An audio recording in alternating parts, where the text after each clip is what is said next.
A stunning reveal yesterday during the House Homeland Security hearing. Listen. CTC has identified around 18,000 known and suspected terrorists that the Biden administration let come into our country. These are individuals who, under normal circumstances, would never be allowed to enter our country because of their ties to jihadi groups like ISIS and al-Qaeda. Yet the Biden administration not only let them into the country, and in many cases facilitated their entry into the country. The director of the National Counterterrorism Center, Joe Kent, would go on calling it the nation's top threat, pointing directly to Afghan refugees let in by President Biden after the Taliban takeover, the disastrous exit. Let's bring in the director of national intelligence, Tulsi Gabbard. And director, I think you were probably one of the only ones not shocked by that number. I was stunned by it. You know, it points to the heightened domestic threat that we face that is not often talked about or addressed, but obviously because of the recent tragedy really has come into focus on how many people have come into our country under the previous administration who have known or suspected ties to terrorists, to Islamist terrorists and jihadi groups like al-Qaeda and ISIS, and how many of those who we don't even know about, given we had tens of millions of people illegally crossing our borders over the last 4 years.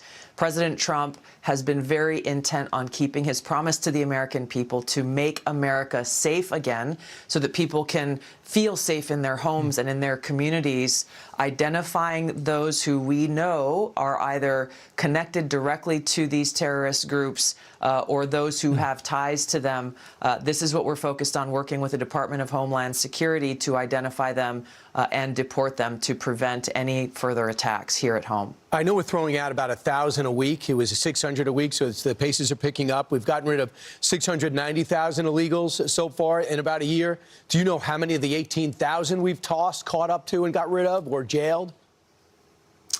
We are currently working very hard to make this happen. I don't have the latest number exactly, but I can tell you that this needs to happen very, very quickly. Again, I want to point back to that summer and fall of 2021 after President Biden's disastrous withdrawal from Afghanistan.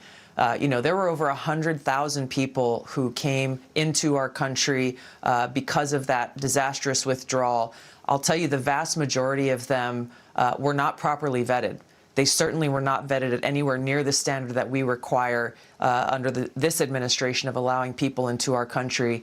And of that number, we know that there are at least 2,000 who are here who have ties to or are known or suspected terrorists. Which is unbelievable. So you have 88,000 who came on the Afghan evacuation program, and you're saying most have not been accurately vetted. Some have already proven themselves in the battlefield with people that you know are friends and you serve too, and you don't want to leave them to die in Afghanistan. What percentage can we vouch for, and what percentage are totally unknown?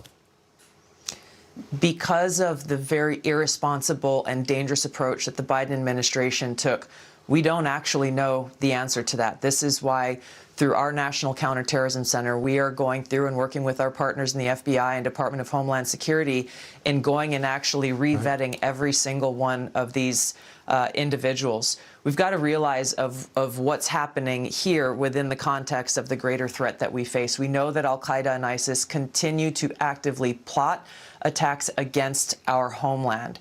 And so when you look at the spread of the radical Islamist ideology and the propagation of it, you look at active plots, and they're looking for people who can carry out those plots. This is why we are so intently focused on this threat that remains the greatest near and long-term threat, not only to the safety and security of the American people, but to the foundational freedoms that exist within our Constitution and Western civilization. So the gunning down of two of our National Guard members, one is clinging to life and the other one sadly lost her life, really resonates, I imagine, with you because you're in the National Guard. And I was stunned by this exchange. I want you to hear Democratic Congressman Benny Thompson, who had to get to the bottom of the January 6th, whatever that was, the riots at the Capitol, describing what was the incident, he says, the incident a few weeks ago. Listen to this exchange. Madam Secretary, you and the gentleman from NCTC reference the unfortunate accident that occurred with the National Guardsman being killed. You think that was an unfortunate accident?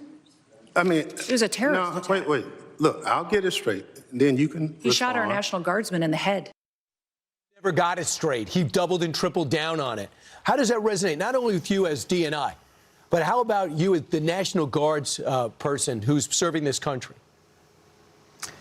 Brian, it is absolutely infuriating. This is someone who is a very, very senior leader in Congress, who for a long time has led the Homeland Security Committee in Congress. And the fact that he cannot and refuses to directly identify this attack for what it was, a terrorist attack on our own soil against our National Guard men and women in this case, who are putting their lives on the line. Their direct mission was to keep the American people safe right here on our streets in Washington, D.C. This exchange really points to the egregious and longstanding problem, Brian, that we've seen, which is leaders, some on both sides of the aisle, who refused to identify this Islamist terrorist threat for exactly what it is, which is one of the reasons why we find ourselves in the position that we're in today. To think that was an incident and you can't say an assassination or murder is unbelievable. Director of National Intelligence, Tulsi Gabbard, thanks so much. Thanks, Brian.